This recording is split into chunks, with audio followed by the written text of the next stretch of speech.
Hello all, welcome to Aurora IAS. నేను doctor Srihari Kakarla. వీడియోలోకి వెళ్ళడానికి ముందు ముఖ్యమైనటువంటి సమాచారం. టీజీపీఎస్సీ గ్రూప్ 1 మెయిన్స్కి సంబంధించినటువంటి పర్సనల్ మెంటర్షిప్ అరోరా ఐఎస్ నేతృత్వంలో జరుగుతుంది. ఈ మెంటర్షిప్లో భాగంగా ప్రతిరోజు మీకు ఉదయం ఇంపార్టెంట్ థీమ్స్ని డిస్కస్ చేసి ఈవినింగ్ దానిపైన టెస్ట్ కండక్ట్ చేయడం జరుగుతుంది. దీంతోపాటు వారాంతంలో వీకెండ్ టెస్ట్, గ్రాండ్ టెస్ట్లు కూడా కండక్ట్ చేస్తారు. దీంతోపాటు జియోగ్రఫీ, ఎన్విరాన్మెంటల్ మాడ్యూల్స్ కూడా 100 మార్కులకు సంబంధించినటువంటి మాడ్యూల్స్, అదేవిధంగా జనరల్ ఎస్సే కూడా మాడ్యూల్స్ రూపంలో మనకు అందుబాటులో ఉన్నాయి. ఇవి ఆన్లైన్, ఆఫ్లైన్ రెండింటిలో కూడా లభిస్తాయి. క్రింద ఇచ్చినటువంటి డిస్క్రిప్షన్ ద్వారా ఆన్లైన్లో కోర్సులు మీరు జాయిన్ అవ్వచ్చు. లేకపోతే 9346265766 ఈ నెంబర్కి ఫోన్ చేయడం ద్వారా సమాచారాన్ని తెలుసుకోవచ్చు. Wish you all the best. Consequences of non performing assets. నిరర్ధక ఆస్తులు పెరిగిపోవడం వలన తలెత్తే సమస్యలు, సవాళ్ళు. First one, reduction in bank profits. So banking రంగం లేదా బ్యాంకింగ్ వ్యవస్థలో లాభాలు రాకపోగా నష్టాలు వస్తూ ఉంటాయి. So it results in reduction of bank profits, which reduces their profitability. Banking profitability loss అయింది, బ్యాంక్ లాభదాయకంగా పనిచేయట్లేదంటే దట్ ఇంపాక్ట్స్ దాని క్యాస్కేడింగ్ ఎఫెక్ట్స్ నిచ్చెనలాగా దాని యొక్క ఎఫెక్ట్ అన్నది మిగతా రంగాలపైన కూడా ఎక్కువగా పడుతూ ఉంటుంది. So reduction in banking profits resulting in multiple sectors of the ఎకానమీలో వివిధ రంగాలపైన కూడా అది ప్రభావాన్ని చూపుతూ ఉంటుంది. Decreased lending ability. సో బ్యాంకులు రుణాలు ఇచ్చే సామర్థ్యం అన్నది తగ్గిపోతుంది. High non performing assets limits banks capacity to extend new loans. అలా కొత్త రుణాలను ఇచ్చే సామర్థ్యం తగ్గిపోయి leading to A credit crunch in the economy. So ఆర్థిక వ్యవస్థలో రుణాలు పుట్టనటువంటి పరిస్థితి ఏర్పడుతుంది, లోన్స్ రానటువంటి పరిస్థితి. So public sector grappling with non-performing assets reduced lending to MSME sector between 2017-19 మధ్య ఇలాంటి పరిస్థితి తలెత్తింది. 2017-19 మధ్య నాన్ పర్ఫార్మింగ్ అసెట్స్ ఎక్కువ అవ్వడం వలన ఎంఎస్ఎంఈ సెక్టార్లకు రుణాలు ఇవ్వలేనటువంటి పరిస్థితుల్లోకి పబ్లిక్ సెక్టర్ బ్యాంక్స్ వెళ్ళిపోవడం. So earlier public sector banks has been grappling with the non performing assets. నిరర్ధక ఆస్తులు పెరిగిపోవడం వలన ఈ సూక్ష్మ, చిన్న, మధ్యధర పరిశ్రమలకు అప్పులు ఇవ్వలేనటువంటి పరిస్థితి కూడా ఒకానొక సందర్భంలో తలెత్తింది. ఒకవేళ ఇచ్చిన హై ఇంట్రెస్ట్ రేట్స్ ఇవ్వాల్సినటువంటి పరిస్థితి ఉంటుంది. Banks increase their interest rates on the loans to compensate for the losses due to non performing assets పెరిగిపోవడం వలన ఆ లాస్ని భర్తీ చేసుకోవడం కోసం కొత్త రుణాలకు వడ్డీ రేట్లు అధికంగా కలెక్ట్ చేసుకోవాల్సినటువంటి పరిస్థితి వస్తుంది. Making borrowing costlier for the business. దీనివలన వ్యాపారాలకు, బిజినెస్ని సాగించడానికి ఖర్చు అన్నది ఎక్కువ అవుతుంది. So making the loans costlier to the business as well as individuals also. వ్యక్తులకైనా, వ్యవస్థలకైనా, వ్యాపారాలకైనా లోన్లు ఇవ్వాలి అంటే లోన్ ఖర్చు అన్నది ఎక్కువైపోతూ ఉంటుంది. Lending rates for MSME increased during non performing crisis impacting small business. So గతంలో కూడా మనం చూస్తే ఎంఎస్ఎంఈలకు అధిక వడ్డీ రేట్లతో రుణాలు ఇచ్చినటువంటి సందర్భాలు ఉన్నాయి. దీనివలన అసలే సమస్యల్లో ఉన్నటువంటి ఇటువంటి చిన్న రంగాలు, చిన్న బిజినెస్లు, ఎంఎస్ఎంఈలు, కాటేజ్ ఇండస్ట్రీలు, సెల్ఫ్ హెల్ప్ గ్రూప్స్ వంటివి కూడా ప్రమాదాన్ని ఫేస్ చేస్తాయి. Certain consequences of the and erosion of investor confidence. పెట్టుబడిదారుల్లో కూడా నమ్మకం సన్నగిల్లుతోంది. పెట్టుబడిదారుల్లో పెట్టుబడి పెట్టడానికి కూడా ప్రోత్సాహకం ఉండదు. So investors are reluctant. High non-performing assets erode investor confidence in banking sector. Banking రంగంలో investors confidence కోల్పోతారు, leading to fall in stock prices affected in banks. ముఖ్యంగా బ్యాంకులలో ఇన్వెస్ట్మెంట్ పెట్టడానికి, బ్యాంకింగ్ బిజినెస్లో ఇన్వెస్ట్ చేయడానికి ఇన్వెస్టర్స్ ముందుకు రారు. దీనివలన బ్యాంక్స్ అన్నవి అంత లాభసాటిగా పని చేయలేవు. సో బ్యాంక్స్ ఎప్పుడైతే లాభసాటిగా బ్యాంకింగ్ బిజినెస్ అనేది గ్రో అవ్వదో అలాంటి సందర్భంలో మిగతా బ్యాంక్స్ అన్నవి కూడా దెబ్బతింటాయి. వ్యాపారం అంతా కూడా. Stocks of major public sector banks like Punjab national bank saw sharp declines during the peak period. So గతంలో కూడా మనం గమనిస్తే పంజాబ్ నేషనల్ బ్యాంక్ విషయంలో నాన్ పర్ఫార్మింగ్ అసెట్స్ పెరిగిపోవడం వలన ఈ బ్యాంకులో కూడా ఇన్వెస్ట్ చేసేవాళ్ళు, బ్యాంకులో పెట్టుబడి పెట్టేవాళ్ళు కావచ్చు, బ్యాంకింగ్ రంగంలో ఇన్వెస్ట్మెంట్స్ చేసేవాళ్ళు కూడా తగ్గిపోయి ఒకానొక సందర్భంలో 2018లో పంజాబ్ నేషనల్ బ్యాంక్ క్రైసిస్, కొద్ది రోజులు అది క్యాష్ కూడా ఇవ్వలేదు. మీకు గుర్తుంటే ఏటీఎంస్లో, పంజాబ్ నేషనల్ బ్యాంక్లో ఏటీఎంలో నుంచి కూడా క్యాష్ రాలేదు. సో అటువంటి నమ్మకం కూడా కోల్పోతారు పబ్లిక్ సెక్టర్ బ్యాంక్స్ పైన. Recapitalisation cost.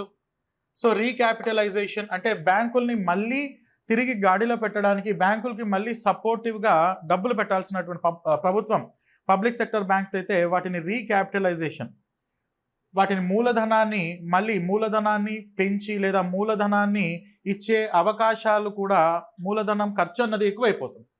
Government often needs to inject capital into public sector banks. So ఈ మూలధనాన్ని ఏదైతే బ్యాంకులకు మళ్ళీ తిరిగి మూలధనాన్ని పెట్టి వాటిని తిరిగి మళ్ళీ ట్రాక్లో పెట్టాలి అన్న సందర్భంలో గవర్నమెంట్కి ఖర్చు కూడా పెరిగిపోతుంది. Government injected 2.11 lakh crore to public sector banks as part of recapitalisation plan in 2017. 2017లో కూడా ఇలాంటి ఒక సందర్భం, 2017లో రీక్యాపిటలైజేషన్ ఆఫ్ ది బ్యాంక్స్ కూడా తీసుకొని వచ్చారు.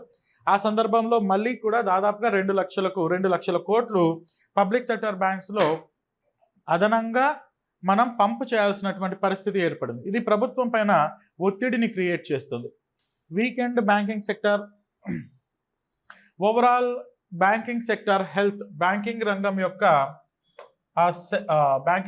బ్యాంకింగ్ సెక్టర్ యొక్క పరిస్థితి potentially leading to the financial crisis. So దీని వలన బ్యాంకింగ్ రంగం కూడా ఒడిదుడుకుల్ని ఎదుర్కొని చివరికి బ్యాంకింగ్ రంగం కూడా క్రైసిస్లో పడుతుంది. బ్యాంకింగ్ రంగం కూడా నాన్ పర్ఫార్మింగ్ అసెట్ లాగా మారిపోతుంది. Indian banking sector faced a systematic risk in 2018 due to the raising non-performing assets, especially large banks like Punjab national bank, state bank of India వంటి బ్యాంకులు గతంలో కూడా ఇటువంటి సందర్భాన్ని ఫేస్ చేశాయి. బ్యాంకులు నష్టాల్లోకి వెళ్ళిపోవడం, బ్యాంకులు వాటి యొక్క ఆప్టిమల్ స్థాయిలో పని చేయకపోవడం. So it entirely weekends the banking sector. It halls economical growth. ఫైనల్గా ఆర్థిక వ్యవస్థ అన్నది కూడా స్తబ్దుగా సాగుతుంది, నిలిచిపోతుంది.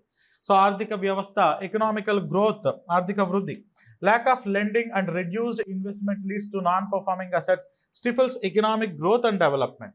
అలా ఎన్పిఎస్ పెరిగిపోవడం, బ్యాంకింగ్ రంగం ప్రాపర్గా పనిచేయకపోవడం, రుణాలు సకాలంలో పుట్టకపోవడం, ఒకవేళ రుణాలు వచ్చినా అవి అధిక వడ్డీ రేట్లతో వస్తూ ఉండడం వలన ఓవరాల్గా ఆర్థిక వ్యవస్థ యొక్క ఆరోగ్యం, ఆర్థిక వ్యవస్థ వృద్ధి అన్నది కూడా కాస్త స్తబ్దుగా సాగుతుంది, నిలబడిపోతుంది. జాబ్లెస్ అండ్ బిజినెస్ క్లోజర్స్ కూడా చాలా కామన్గా కనిపిస్తూ ఉంటాయి. ఉద్యోగాలు కోల్పోవడం,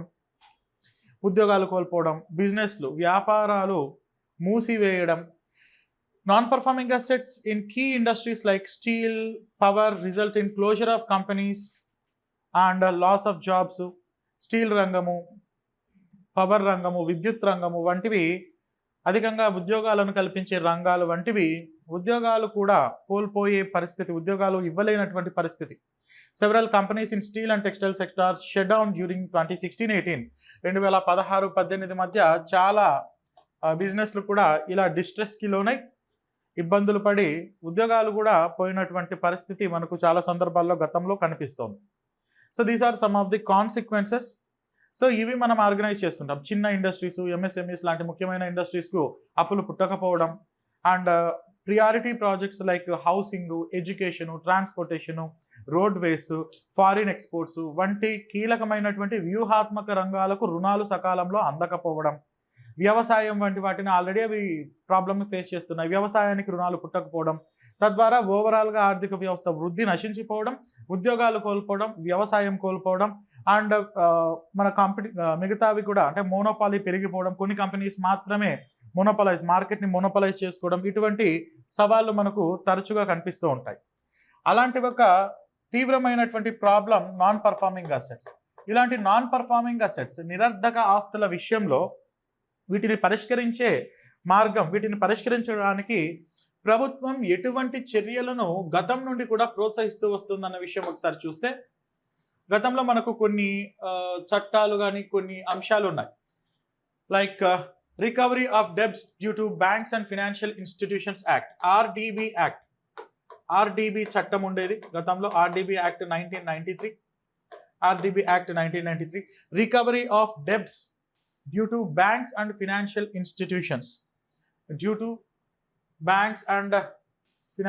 institutions act 1993.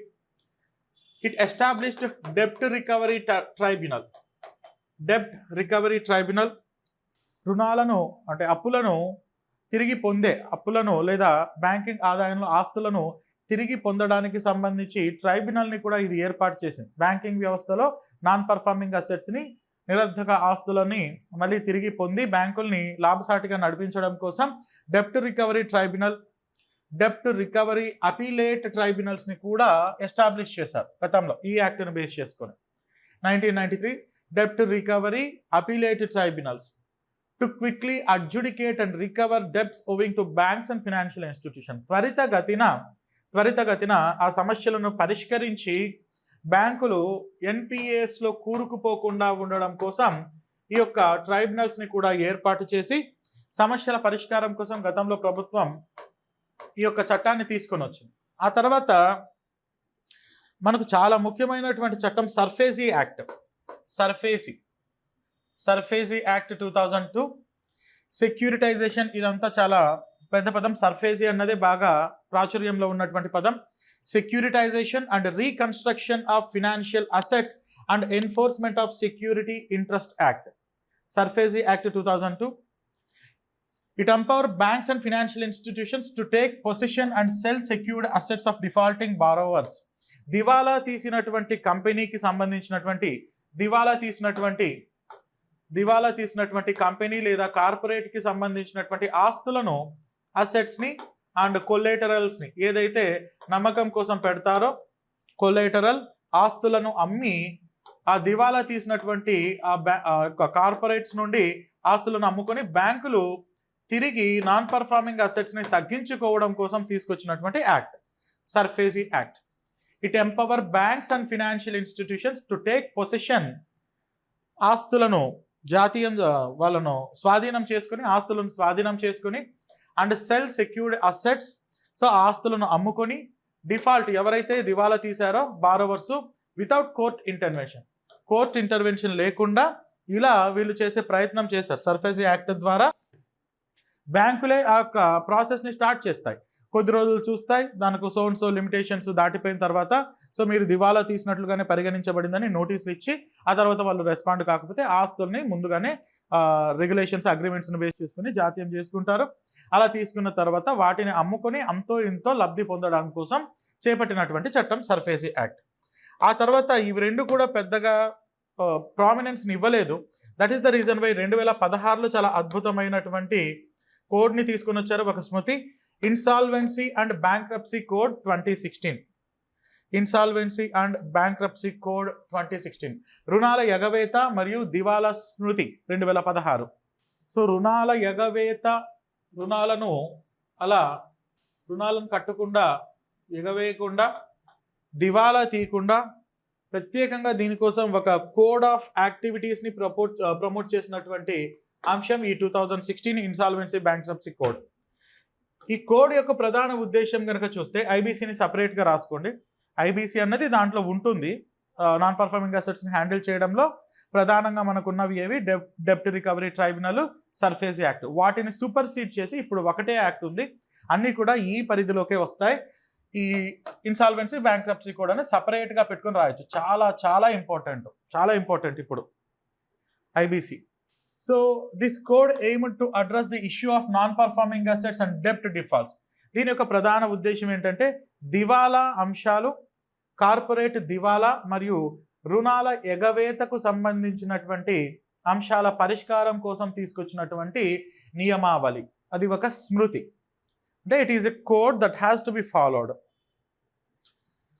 So it addresses that issues of non-performing assets and debt defaults.